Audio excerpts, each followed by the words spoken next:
Assalamualaikum warahmatullahi wabarakatuh.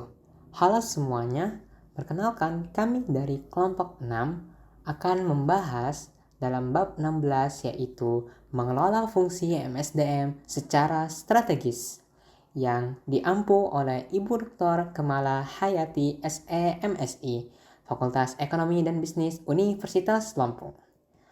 Sebelum kita masuk ke dalam materi, izinkan saya memperkenalkan diri. Nama saya Harun Al-Rashid dan partner saya Fani Az-Zahra serta Naira Natania Maida.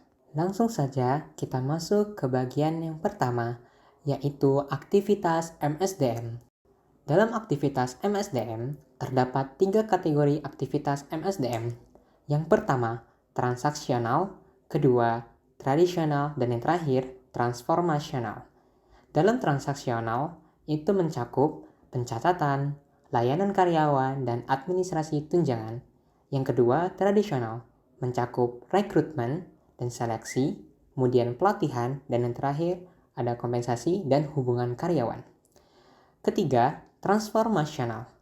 Itu mencakup manajemen pengetahuan, pengarahan dan pembaruan strategi, dan lain-lain. Dalam penelitian, mayoritas fungsi MSDM masih melakukan aktivitasnya di kategori transaksional.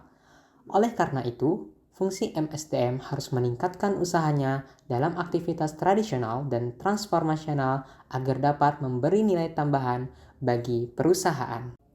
Kemudian, terdapat pengelolaan strategis terhadap fungsi MSDM. Nah, jadi agar fungsi MSDM ini dapat benar-benar memiliki orientasi strategis, ia harus memandang dirinya sebagai entitas bisnis tersendiri dan terlibat dalam manajemen strategis dalam upaya melayani berbagai pelanggan internal secara efektif. Nah, dalam hal ini, salah satu tren di bidang SDM yang sejalan dengan filosofi Total Quality Management belakangan ini adalah eksekutif MSDM. Mengambil pendekatan berorientasi pelanggan dalam implementasi fungsinya. Dengan kata lain, proses perencanaan strategis yang terjadi di level bisnis juga dapat dijalankan oleh fungsi MSDM. Nah, di sini terdapat bagan-bagan yang menjelaskan bagian-bagian dari fungsi manajemen SDM. Yang pertama, kita bahas pelanggan. Nah, pelanggan ini terdapat 3 macam pelanggan, yaitu ada manajer lini, kedua perencana strategis, dan yang terakhir karyawan. Kemudian dalam hal teknologi, mencakup staffing, kemudian manajemen kinerja, penghargaan, dan pelatihan serta pengembangan. Dan yang terakhir yaitu kebutuhan pelanggan. Ini mencakup komitmen karyawan serta kompeten karyawan. Setelah kita membahas pengelolaan strategis terhadap fungsi MSDM, kita lanjut membahas mengenai alur dari bagaimana membangun strategi SDM. Nah, di sini dijelaskan secara singkat bagaimana alur proses dasar dari strategi SDM. Yang pertama, yaitu mengamati lingkungan luar, kemudian dilanjut dengan mengenali isu bisnis strategis, ketiga, mengenali isu manusia, keempat, mengomunikasikan strategis SDM, dan yang terakhir yaitu mengembangkan strategi SDM. Selain itu, kita juga perlu untuk mengukur seberapa jauh MSDM dapat berjalan dengan efektif. Nah, di sini dalam slide ini membahas bagaimana kita mengukur efektivitas MSDM. Nah, di sini terdapat keuntungan yang kita peroleh apabila kita mengukur efektivitas dari fungsi MSDM tersebut. Yang pertama, memasarkan fungsi. Di sini dijelaskan bahwa evaluasi adalah tanda bagi manajer lain bahwa fungsi MSDM benar-benar peduli terhadap organisasi secara keseluruhan dan berusaha untuk mendukung operasi, produksi, pemasaran, dan fungsi lain dari perusahaan. Kedua, memberikan akuntabilitas. Evaluasi membantu penentuan apakah fungsi MSDM memenuhi tujuannya, serta apakah penggunaan anggaran itu sudah efektif. Lanjut, kita masuk kepada pendekatan bagi evaluasi efektivitas. Di sini terdapat 2 pendekatan yang digunakan. Pendekatan yang pertama yaitu pendekatan audit atau audit approach, yang dimana fokus pada pengkajian berbagai hasil dari area fungsi MSDM. Dalam pendekatan ini, umumnya dikumpulkan indikator kunci tipe pilihan, tipe penilaian, dan ukuran kepuasan pelanggan. Yang kedua, pendekatan analisis atau analytic approach, di mana fokus pada pertama, penentuan apakah pengenalan program atau praktik seperti program pelatihan atau sistem kompensasi baru memang memiliki pengaruh sesuai yang diinginkan.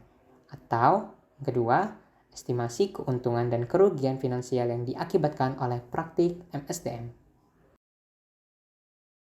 Baik, untuk yang selanjutnya terdapat jenis-jenis analisis keuntungan biaya. Untuk jenis-jenis analisis keuntungan biaya terbagi menjadi dua, yaitu akuntansi SDM dan analisis utilitas. Untuk akuntansi SDM meliputi kapitalisasi gaji, nilai kini bersih dari perkiraan pembayaran upah, serta pengembalian terhadap investasi atau aset manusia. Untuk yang selanjutnya terdapat analisis utilitas, yaitu terdapat biaya turnover, biaya absen kerja dan cuti sakit, keuntungan dan program seleksi, dampak sikap positif karyawan, serta keuntungan finansial dan program pelatihan. Next, memperbaiki efektivitas MSDM. Di dalam setiap aktivitas, MSDM harus memperbaiki efisiensi dan efektivitas dalam pelaksanaan tiap aktivitas. Selanjutnya, seringkali ada tekanan untuk menghapus sebanyak mungkin pekerjaan transaksional dan beberapa pekerjaan tradisional untuk membebaskan waktu dan sumber daya untuk lebih fokus pada pekerjaan transformasional yang memang memiliki nilai tambah lebih tinggi. Perancangan ulang struktur tersebut atau hubungan pelaporan dan prosesnya yang melalui alih daya dan teknologi informasi memampukan fungsi mencapai tujuan-tujuan ini secara simultan. Baik, untuk yang selanjutnya terdapat restrukturisasi untuk memperbaiki efektivitas MSDM.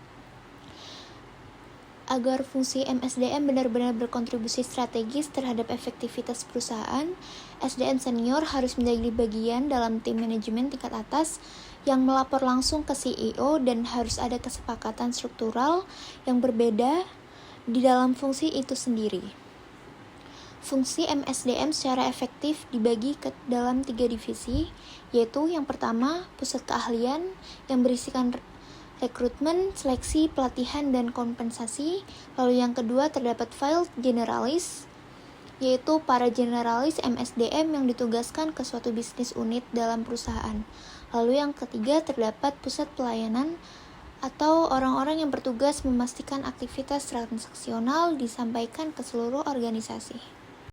Untuk yang selanjutnya terdapat alih daya untuk memperbaiki efektivitas MSDM.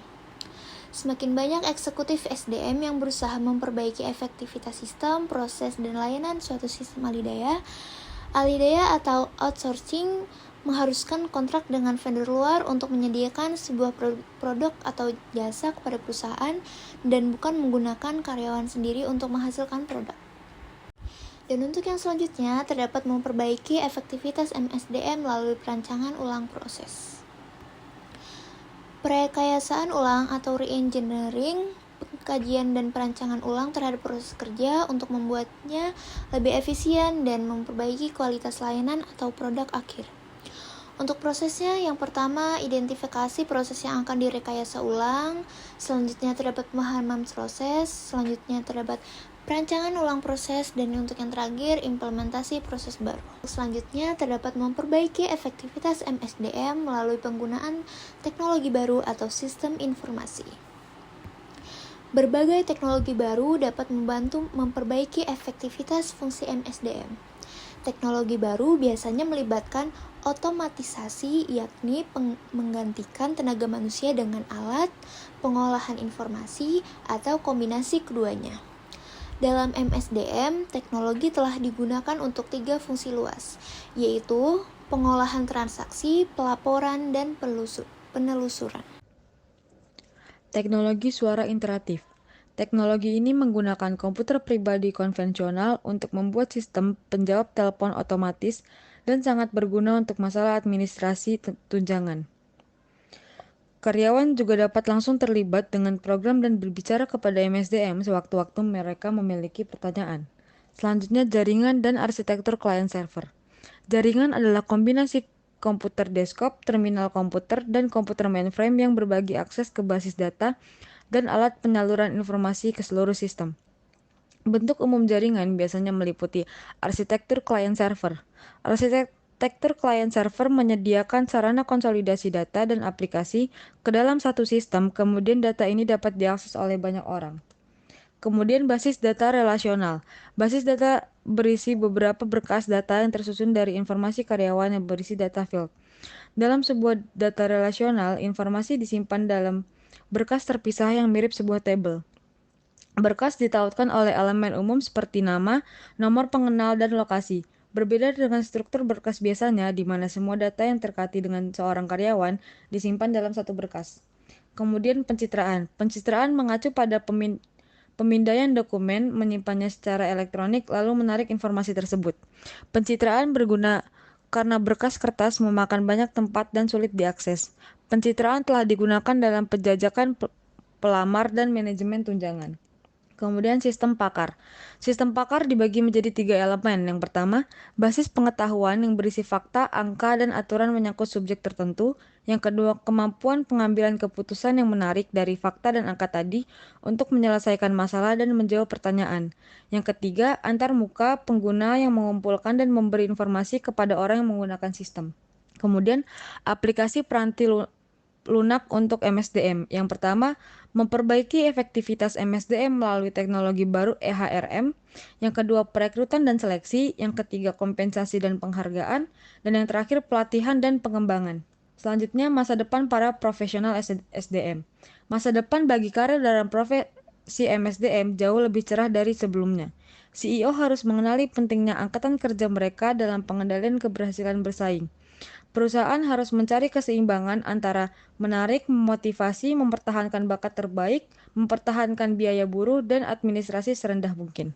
Sekian presentasi dari kelompok kami. Semoga apa yang kami sampaikan dapat bermanfaat. Terima kasih. Wassalamualaikum warahmatullahi wabarakatuh.